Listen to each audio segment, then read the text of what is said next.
যা কিছু আমরা বিপদে পড়ি সব কিছু কিন্তু শুধু আল্লাহর পক্ষ থেকে যে আল্লাহ ইচ্ছে করে আমাদের পরীক্ষা ফেলেছেন তা কিন্তু না। অনেক কিছু আমাদের হাতের কামাই। মানুষ বিপদে পড়ে নিজের দোষ আল্লাহর উপরে চাপায়, আবার অন্যের দোষও আল্লাহর উপরে চাপায়। দেখেন কিভাবে। তারপরও আল্লাহ ক্ষমা করেন। মসজিদে হুজুরের কাছে আসলো, এসে বলল, ওস্তাদজি দোয়া করেন, অনেক অশান্তিতে আছি। কিসের অশান্তি? মেয়ে পর্দা করে না, নামাজ পড়ে না, রাস্তায় বন্ধুদের সাথে ঘুরে, টোটো করে ঘুরে, বাপকে মানে না। ছেলেও একই অবস্থা, নামাজ পড়ে না, বাপ মার সাথে খারাপ ব্যবহার করে। এখন আর এই দোয়া দিয়ে কি হবে ভাই? আমি অনেক বিপদে আছি, এটা তো পরীক্ষা, এটা বিপদ, আসলে বিপদ, এটা একটা দুঃখ, টেনশন। সে যদি ছোটবেলা থেকে সন্তানকে নামাজের শিক্ষাটা দিত, 7 বছর থেকে 10 বছর হয়ে গেছে সালাত পড়লো না, তাকে শাসনমূলক প্রহার করত, মেয়েদেরকে দিন শিক্ষা দিত, পর্দা শিক্ষা দিত, কিভাবে আদব কায়দা ভাবে চলতে হয় সব শিক্ষা দিত, ইসলাম যেটা বলেছে, আজকে কি তার এই দুর্দশা হতো? হতো না। তার তো হাতের কামাই, সে তার দায়িত্ব পালন করেনি। গাছ বুনেছে তেঁতুল গাছ, এখন সে চাচ্ছে আম। তেঁতুল গাছে কি আম ধরবে? সারা পৃথিবীতে মানুষ যত দুঃখ দুর্দশায় বিপদে পড়েছে, অধিকাংশ জায়গায় হয়তো আপনারা পরীক্ষা করে দেখবেন নিজের হাতের কামাই, আল্লাহ ফেলেনি। ডাক্তার বলে দিয়েছে এই খাবার খেলে আপনি হার্টে ব্লক হবে, এই খাবার খেলে আপনার কিডনি নষ্ট হয়ে যাবে, সাবধানে থাকবেন। আমরা ওগুলোই বেশি বেশি করে খাই। যখন হার্টে ব্লক হয়, হার্টে স্ট্রোক হয়, তখন বলি, আল্লাহ তুমি আমাকে পেলা, আর কাউকে পাও নাই, কি দোষ করছি আমার হার্ট স্ট্রোক করে এত বড় অসুখটা তুমি দিলা? আপনি কেন খেলেন? ডাক্তার নিষেধ করে দেয়নি? এগুলো প্রচার হয়নি কি কি খাবার খেলে কি কি ক্ষতি হয়? এখন আপনি অসুখে পড়েছেন, অসুখটা একটা বিপদ। এই বিপদের জন্য আল্লাহকে দোষ দিচ্ছেন কেন? আল্লাহ তোমার চোখ নাই, আমাকেই দিলা তুমি। তুমি তো নিজে খেয়ে তুমি এগুলো করে তুমি বিপদগ্রস্ত হয়েছে, তোমার হাতের কামাই, আল্লাহকে দোষ দিচ্ছ কেন? আমরা পৃথিবীতে যত ধরনের বিপদে পড়ি, ব্যবসার সাইড থেকে হোক, অন্য সাইড থেকে হোক, দেখবেন আপনারা বেশিরভাগ ক্ষেত্রেই আমাদের নিজের হাতের কামাইয়ের কারণে আমাদের নিজের দোষে আমরা বিপদে পড়েছি। অথচ দোষ চাপায় মানুষ আল্লাহর উপরে, আল্লাহ আমার পরীক্ষা ফেলছে, আল্লাহ আমার বিপদে ফেলছে। মানুষ অন্যের দোষও আবার আল্লাহর উপরে চাপায় দেয়। দেখেন মানুষ কত জালেম। খাবারে ভেজাল কে মিশিয়েছে? মানুষ না? আল্লাহ কি নিষেধ করেননি এগুলো 2 নম্বরই করতে, প্রতারণা করতে? হারাম করে দিয়েছে। মরিচের গুঁড়াতে ইটের গুঁড়া, শিশুদের দুধের ভিতরে মেলামাইনের পাউডারের গুঁড়া, মাছের ভিতরে, তরকারির ভিতরে এমন বিষ, এগুলো খেলে কয়েক বছর পর আস্তে আস্তে ক্যান্সার হয়ে মানুষ মারা যাবে। মুরগিটাকে এমন খাদ্য খাইয়ে তারা দ্রুত বড় করতেছেন, স্বাস্থ্যবান করতেছেন, ডাক্তাররা বলতেছে এই মুরগি খেতে খেতে মানুষের কি কিডনি নষ্ট হয়ে যাবে, ওটা বিকল হয়ে যাবে, ইত্যাদি ইত্যাদি। তো খাদ্য ভেজালের কারণে, পরিবেশ দূষণের কারণে মানুষই তো সব দূষণ করলো, সব সর্বনাশ মানুষ করলো। এটার কারণে যখন আমরা বিপদে পড়ি তখন দোষ চাপে কার উপরে?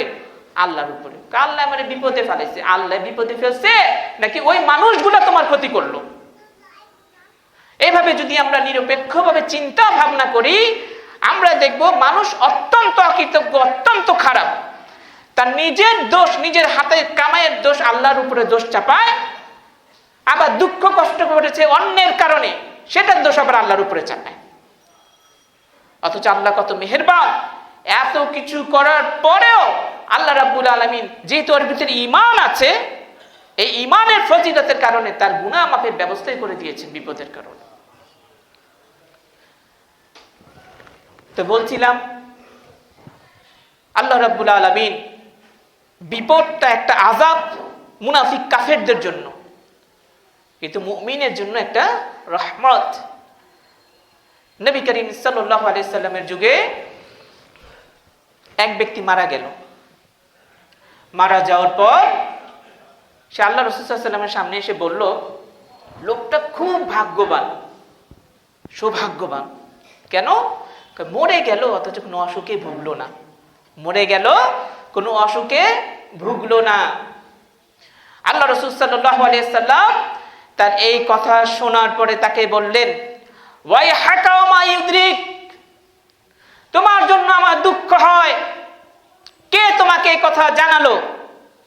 যে মরে গেছে, অসুখে ভুগলো না, এই জন্য সে সৌভাগ্যবান। লাউ আন্নাল্লাহা ইবতালাহু বিমারদিন, হায় আল্লাহ যদি তাকে অসুখে ফেলে পরীক্ষায় ফেলতেন, অসুখ দিয়ে, ইকাফিরু বিহি আনহু সাইয়্যাতিহি, এবং এর দ্বারা তার পাপগুলোকে মিটিয়ে দেওয়ার ব্যবস্থা করে দিতেন, কতই না ভালো হতো। সাহাবী ওই লোকটার চিন্তা ভাবনা দেখেন আর আল্লাহ রাসূলের চিন্তা ভাবনা দেখেন। আমাদের বর্তমান সমাজের আমাদের মন মানসিকতার সাথে মিলান আমরা কোন সাইডে আছি। ওই যে লোকটা যে কথা বললো ওই দিকে। যেমন কোনো ব্যক্তি মারা গেল অসুখে পড়ে, আমাদের মুসলিম সমাজে বহু জায়গায় ধরনের কথা বলে, কি বলে? পাপী বান্দা। তুই তো পাপী বান্দা, দেখোস না আল্লাহ তোর ভুগায় ভুগায় মারতেছে, তুই নেককার বান্দা হইলে তুই ভুগা মরতি না, বিছানায় পরে পেশাব পায়খানা করতি না, এই মানুষগুলোরে কষ্টে ফেলতি না, তুই তো পাপী বান্দা, এই জন্য তোর শাস্তি দিয়েছে আল্লাহ। মানুষের বিপদে পড়লে মনে করে কি পাপী বান্দা। অনেকে বলে না বিপদগ্রস্ত লোকদেরকে একটা হারাম কথা বলে, সেটা কি? কানা, ল্যাংরা, বোবা, এরা নাকি পয়গম্বরের দুশমন। হাদিসটা আমি পরে আসতেছি কথাটা।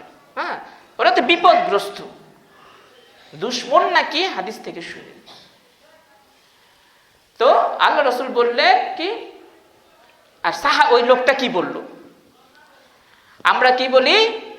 মানুষটা অনেক ভালো ছিল, এই তো সুস্থ দেখলাম, বাসায় গিয়ে ঘুমাইছে, ঘুমের মধ্যে মরে গেছে, কোনো কষ্ট হয়নি, নেককার বান্দা। যে লোক কোনো কষ্ট না পেয়ে মারা যায় তাকে আমরা মনে করি কি খুব ভালো বান্দা, খুব ভালো মৃত্যু হয়েছে, খুব সৌভাগ্যবান। এটা হচ্ছে আমাদের বর্তমান সমাজের বিচার, চিন্তা ভাবনা। আর আল্লাহ রাসূল কি বললেন? যে অসুখে পড়ে কষ্ট পেয়ে মারা গেল সে ভাগ্যবান। দুইজনের চিন্তা দুই রকম হলো, কারটা সঠিক? আল্লাহ রাসূলেরটা। কাজেই আমাদের এই চিন্তা ভাবনা রাখা যাবে না যে কেউ কষ্ট না করে মারা গেল, হঠাৎ করে মরে গেছে, কিছুই হয়নি, তার ঘুমের মধ্যে চলে গেল, ও খুব দিনদার ছিল, কাউরে কষ্ট দেয়নি, নিজেও কষ্ট পায়নি, উনি নাকি নেককার বান্দা, উনি নাকি সৌভাগ্যবান। আর আল্লাহ রাসূল বললেন তোমার দুর্ভোগ হোক, কে জানালো সে সৌভাগ্যবান? আল্লাহ যদি তাকে অসুখে ফেলে পরীক্ষা করে তার পাপের ব্যবস্থা করে দিতেন, রোগে ফেলে, কতই না তার জন্য ভালো হতো। তাহলে কি বিপদ হলে এটা কি পাপী বান্দা হওয়ার পরিচয়? পরিচয় না। বিপদে পড়লে, কষ্টে পড়লে এটা আল্লাহর রহমত, এটাকে খারাপ নজরে দেখা গুনাহ, খারাপ নজরে দেখা চরম ভুল। অনেকেই দুঃখী মানুষদেরকে দেখলে ওই যে বলে চোখ কানা, বলে পয়গম্বরের দুশমন, আঞ্চলিক ভাষা এগুলো বলে, ল্যাংড়া, খোড়া, কানা, বোবা, পয়গম্বরের দুশমন। নাউজুবিল্লাহ। শুধু একজন নবী না, সমগ্র নবী রাসূলদেরকে যে অপবাদ দিল, মিথ্যা অপবাদ দিয়েছে। নবী রাসূলগণ অসহায়, দুস্থ, সুবিধা বঞ্চিত মানুষদেরকে ভালোবাসতেন, তাদেরকে সহযোগিতার কথা বলেছেন, মজলুম অসহায়দের দোয়ার ফজিলতের কথা বলেছেন। আর ও কি বানিয়ে দিল? পয়গম্বরের দুশমন। তোমার তো চোখ আছে, মরার পরে দেখবা কে দুশমন আর কে বন্ধু। আল্লাহ রাসূল সাল্লাল্লাহু আলাইহি ওয়াসাল্লাম হাদিসের মধ্যে বলেছেন, আল্লাহ রাব্বুল আলামিন যে ব্যক্তি দুটি পছন্দনীয় জিনিস কেড়ে নিয়েছে দুনিয়ার জীবনে, এর বিনিময়ে তাকে জান্নাত দান করবেন। সেটা কি? দুই চোখ। হাদিসে বলছে ইশারা হচ্ছে দুই চোখ, অর্থাৎ যে অন্ধ, চোখে দেখে না, সে কত পাপ থেকে বেঁচে গেছে জানেন? আমরা কি নামাজি, কি বেনামাজি, যে যে শ্রেণীরই হই না কেন, চোখের পাপ থেকে কয়জন বাঁচতে পারি? চোখ তো নষ্ট হয়ে গেছে, আজে বাজে জিনিস দেখে পর্দাহীন ভাবে চলে চোখ নষ্ট হয়ে গেছে। চোখ দিয়ে দেখি কিন্তু নষ্ট চোখ, পাপী চোখ। যার চোখ নাই, অন্ধ, সে কত বড় পাপের একটা রাস্তা থেকে বেঁচে গেছে। তা আল্লাহ রাসূল বলছেন, যার দুই চোখ আল্লাহ ছিনিয়ে নিয়েছে, মানে আলো নেই, অন্ধ, সে যদি ধৈর্য ধারণ করে, আল্লাহ রাব্বুল আলামিন দুই চোখের বিনিময়ে তাকে জান্নাত দান করবেন। তাহলে যে অন্ধ মানুষ কি পয়গম্বরের দুশমন? একবার আল্লাহ রাসূল সাল্লাল্লাহু আলাইহি ওয়াসাল্লামের কাছে এক মহিলা আসলো, কালো মহিলা। মহিলা এসে আল্লাহ রাসূল কাছে বলল, হে আল্লাহ রাসূল, আপনি আল্লাহর কাছে দোয়া করেন। কি দোয়া? আমার মৃগী রোগ, আমি যখন মৃগী রোগে আক্রান্ত হয়ে বেহুশ হয়ে পড়ি তখন আমি উলঙ্গ হয়ে যাই। যেহেতু মহিলা মানুষ, এটা আরো বেশি একটা স্পর্শকাতর ব্যাপার। আল্লাহ রাসূল সাল্লাল্লাহু আলাইহি ওয়াসাল্লাম সেই মহিলাকে বললেন, দেখো, যদি তুমি ধৈর্য ধারণ করো তাহলে তোমার জন্য জান্নাত রয়েছে, আর যদি তুমি দোয়া করতে বলো তাহলে আমি তোমার জন্য দোয়া করতে পারি। আমরা হলে কি বলতাম? দোয়া করেন তাড়াতাড়ি আমি যেন ভালো হয়ে যাই, মানে আমরা নগদের পাগল। সেই মহিলা আল্লাহ রাসূলকে বললেন, হে আল্লাহ রাসূল, আমি ধৈর্য ধরবো, তবে আপনি শুধু এই দোয়াটা করেন, আমি যেন উলঙ্গ না হয়ে যাই, মৃগী রোগে বেহুশ হয়ে পড়ে যাই। ঠিক আছে, যদি আল্লাহ এটার বদলে আমাকে জান্নাত দেন, আমি ধৈর্য ধরলে, আমি জান্নাতই চাই, আমি সুস্থ হতে চাই না, জান্নাতই চাই, কিন্তু আমি যেন উলঙ্গ হয়ে না যাই, এটার জন্য দোয়া করেন আল্লাহর কাছে। দেখেন তো তাদের মন মানসিকতা কত সুন্দর। তো ভাইয়েরা, বিপদ, দুঃখ, কষ্ট এগুলো আল্লাহর পক্ষ থেকে একটা পরীক্ষা, এটা আল্লাহকে পাওয়ার একটা বড় রাস্তা। মানুষ যখন বিপদে পড়ে তখন আল্লাহকে বেশি বেশি করে ডাকে, দোয়া করতে করতে সে আল্লাহর কাছাকাছি পৌঁছে যায়। আল্লাহ বলেছেন, আস্তাঈনু বিস-সাবরি ওয়াস-সালাত, তোমরা ধৈর্য সহকারে এবং যে সালাত, দোয়া, এর মাধ্যমে আল্লাহর কাছে সাহায্য চাও, যেন আল্লাহ রাব্বুল আলামিন আমাদেরকে এই বিপদটাকে কল্যাণে পরিণত করে দেন। তো বিপদ আপদ দেখলে ভেঙে পড়লে চলবে না, মনে করতে হবে এটা আমাদের জন্য পরীক্ষা, আমাদেরকে ধৈর্যের সাথে এটাকে আমাদের অতিবাহিত করতে হবে এবং আল্লাহর কাছে এর জাযা আমাদের প্রত্যাশা করতে হবে। আজকে আমি ভাঙাচুরাভাবে কিছু কথা বললাম, ইনশাআল্লাহ আগামী জুমাতে আমি এটার এই যে শেষ করবো এই বিষয় খুতবা। বিপদগ্রস্ত মানুষের কয়টা স্তর আছে, কোন স্তরগুলো হারাও, বিপদ থেকে কি কি শিক্ষণীয় বিষয় আছে, আল্লাহ যে এই বিপদ আপদের মধ্যে, দুঃখ দুর্দশার মধ্যে কি কল্যাণ রেখে দিয়েছেন, ইনশাআল্লাহ বিষয়গুলো উঠে আসবে। শেষ দিকে শুধু আমি দুটা হাদিস বলে আমি আমার বক্তব্যটা শেষ করছি। আল্লাহ রাসূল সাল্লাল্লাহু আলাইহি সাল্লাম যে বলছেন যে দুনিয়াতে যারা সুখে শান্তিতে আছে, আমরা মনে করি যে তারা খুব লাভবান, খুব ভালো, না, তারা খুব আফসোস করবে কিয়ামতের দিন, খুব আফসোস করবে কিয়ামতের দিন। কিভাবে? আল্লাহ রাসূল ইয়াওয়াদ্দু আহলুল আফিয়া ইয়াউমাল কিয়ামাতি হিনা ইউতা আহলুল বালা'i সাওয়াবা। দুনিয়ার জীবনে যারা সুখে শান্তিতে ছিল, তারা কিয়ামতের দিন আফসোস করবে যখন দুঃখ কষ্টে জর্জরিত লোকদেরকে আল্লাহ সওয়াব দিবেন ওই দৃশ্যটা দেখে। তারা আফসোস করে কি বলবেন? লাউ আন্না জুলুদাহুম কানাত কুরিজাত ফিদ দুনিয়া বিল মাকারিজ। হায় আল্লাহ, দুনিয়ার জীবনে যদি আমাদের চামড়াগুলোকে কেচি দিয়ে কুচি কুচি করে কেটে ফেলে আল্লাহ পরীক্ষা করতো বিপদে দিয়ে, এরকম কতই না ভালো হতো। যারা দুনিয়ার জীবনে দুঃখে কষ্টে জীবন কাটায় না, বিপদে পড়ে না, সুখে শান্তিতে থাকে, এত আফসোস করবে, তাদের আফসোসের শেষ নেই কিয়ামতের দিন, যখন দেখবে যে আল্লাহ তাদেরকে সওয়াব দিচ্ছেন বিপদগ্রস্ত লোকদেরকে। এবং যারা ধৈর্য ধরেছে, আল্লাহর কাছে সওয়াবের আশা রেখেছে, আল্লাহ তাদের কি পুরস্কার দিচ্ছেন কিয়ামতের ময়দানে দেখে তারা আফসোস করবে আর বলবে, আমাদের দুনিয়াতে কেচি দিয়ে কুচি কুচি করে কাটলো না কেন আমাদের চামড়াগুলোকে, হায় রে, তাইলে আমরা তো এই সৌভাগ্যবান হতে পারতাম, দুনিয়ার জীবনে কি সুখ পেয়েছি, এটা তো আমাদের জন্য আরো ক্ষতির কারণ হয়ে গেল আখিরাতে। আল্লাহ রাব্বুল আলামিন আমাদের সবাইকে বিপদ আপদে ধৈর্য ধরার এবং আল্লাহর উপরে ভরসা করার তৌফিক দান করুন, আমিন।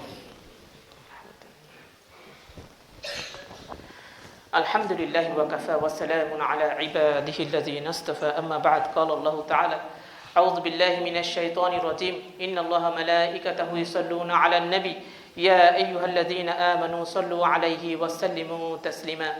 اللهم صل على محمد وعلى آل محمد كما صليت على إبراهيم وعلى آل إبراهيم إنك حميد مجيد. اللهم بارك على محمد وعلى آل محمد كما باركت على إبراهيم وعلى آل إبراهيم إنك حميد مجيد. সম্মানিত দিনী ভাই ও বোনেরা, এই যে প্রচন্ড শীত, এটা একটা কষ্ট, এটা একটা পরীক্ষা। হাদিসের মধ্যে আছে, কেউ যদি কোনো একজন মুসলিম ভাইয়ের দুনিয়াতে একটা কষ্ট দূর করে দেয়, তাহলে আল্লাহ কিয়ামতের দিন তার একটা বিপদ দূর করে দিবেন। ঠিক আছে?